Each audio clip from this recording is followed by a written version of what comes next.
Recently, I was reading about Tencent founder Pony Ma meeting with Chinese officials about antitrust issues. I've written about WeChat's anti-competition problems before, so I was doing some follow-up. It's not a bad article, but a line near the end caught my eye. Lawmakers again brought up gaming addiction among youth during a gathering of top Chinese leaders in Beijing in March. Tencent is the biggest gaming company in the world, with the most profitable games in the world too. It is kind of amusing to think about Xi Jinping and the rest of China's most powerful men sitting in a conference room talking about Honor of Kings and Moonlight Blade. But they apparently are. And it is something concerning enough to go to the highest levels. Video game addiction is a problem that spans many Asian countries, so you don't need to comment that. But this video is going to focus on gaming addiction issues amidst the Chinese youth. Why are they getting addicted? What's going on? And what can be done about it? But first, I want to take the time to ask you to subscribe to the Asianometry newsletter. It's a great way to stay in touch with the channel. The newsletter helps get you started with some of the best hits along with new commentary. For example, check out the letters on TSMC and their decision to enter the China market, or my recounting of China Tobacco, the biggest and most profitable tobacco company in the world. You can find the link to the newsletter in the video description below, or you can just go to asianometry.com. I have edited the release time to space it out a little bit more. You can expect a new newsletter every Thursday at 1 a.m. Taiwan time. Much thanks. There are 494 million Chinese who play internet games. That's over 57% of the country's total internet users.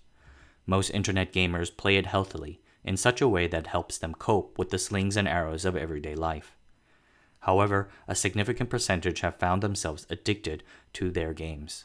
This addiction can cause side effects similar to that of other addictions: depression, anxiety, academic dysfunction, bad sleep, and worsening relations with friends and family. Internet gaming disorder, as it is formally called in the West, is a newly defined habit and impulse disease grouped together with gambling addictions. How do you know if you have it? It is largely diagnosed through the use of self-reported questionnaires.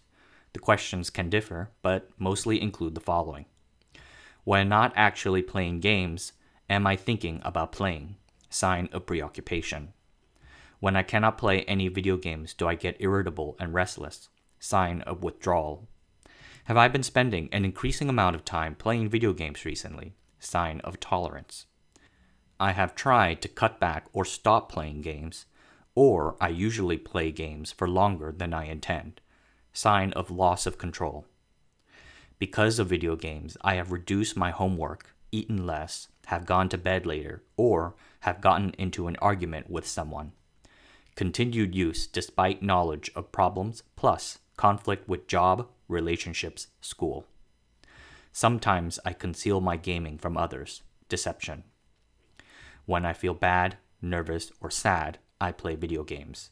Sign of escape. Like with all things psychological, context matters and experiences vary. A disorder does not have to follow the letters of the rule for someone to have it. But, based on the answers to the questions, a score can be generated and a degree of addiction can be assessed. Just how big of a problem is this? The numbers vary for many reasons. For instance, a 2009 study of gamers in 4 colleges in southwest China found that 15.5% of those gamers had some mild addiction, with 1.5% having it much more severe. In 2010, a 100,000 person study, the biggest yet, reported a 3.2% adolescent addiction rate. Overall, not just of gamers. Okay, so 1.5 to 3% is not so bad, right? But then again, these studies are quite old and predate the WeChat and mobile gaming boom. I personally think they are a bit misleading, which is why it surprises me that I see these older surveys cited in papers as recent as 2018. We need newer data. A 2020 survey study of 6,400 adolescent gamers recruited through WeChat said that 17% of Chinese adolescents have some form of addiction to internet video games. Another 2019 study in Shanghai and Xi'an reported 13%. This is in comparison to ranges of 1.5 to 2% in Europe, albeit using smaller sample sizes. We can quibble over the studies and relevancy of the data all day. Let us move on with the belief that we can reasonably say that the problem in some form or another exists in a range somewhere between 3.5% to 20% of the total Chinese adolescent population. The real number is likely to be somewhere in that middle range, which is kind of concerning. 1 out of every 7 or so Chinese kids have some form of gaming habit. This problem exists amongst Taiwanese and Hong Kong youths too. We can use their data to corroborate.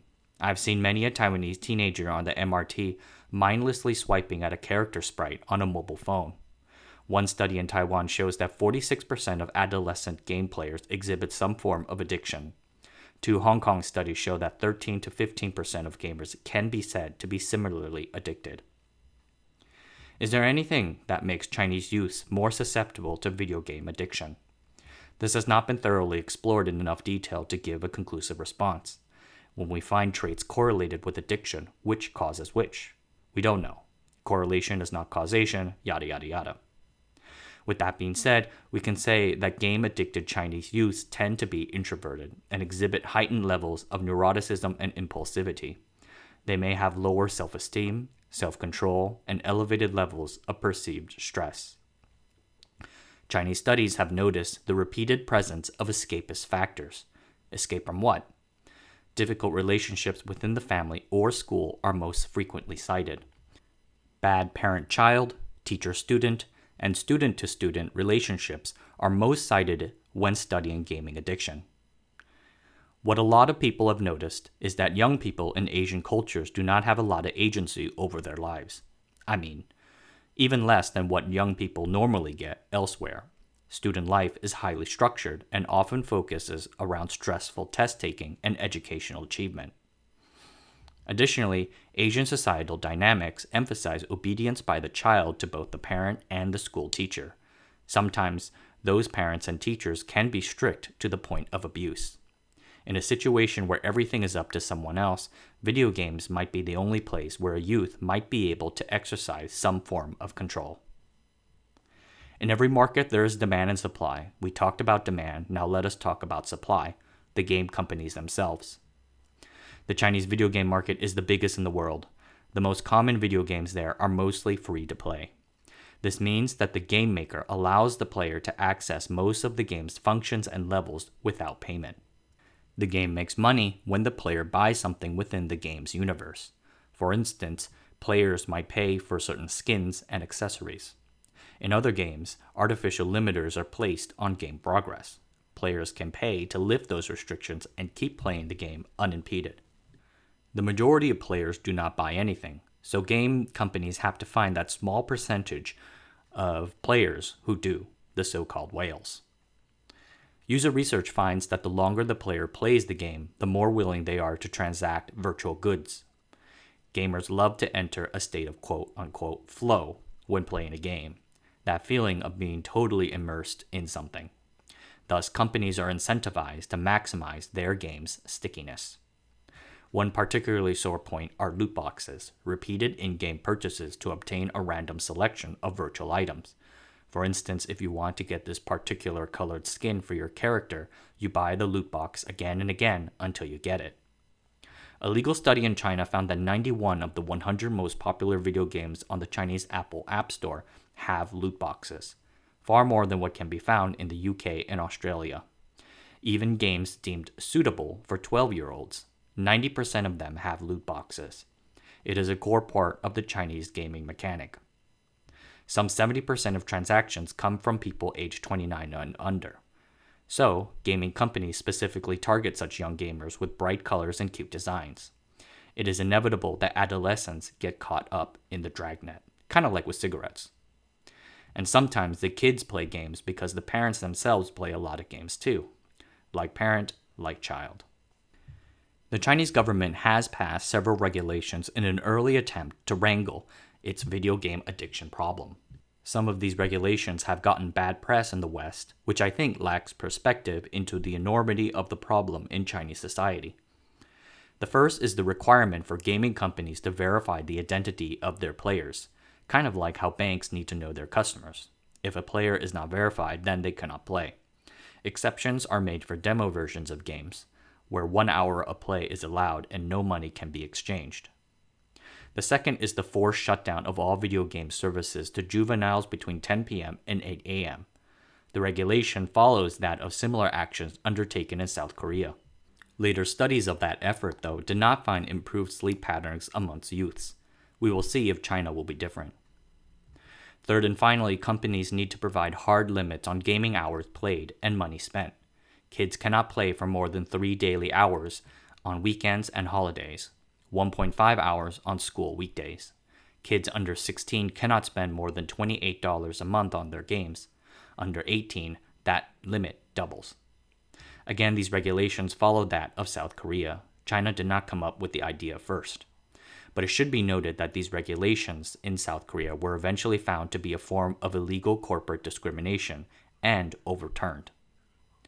When it comes to loot boxes, gaming companies have fiercely fought attempts to regulate them. The result is a lack of global consensus. The USA courts have largely stayed out of it. European governments, on the other hand, have gotten more involved. The Chinese government has taken a different approach, requiring the game companies to disclose the probabilities of receiving certain items.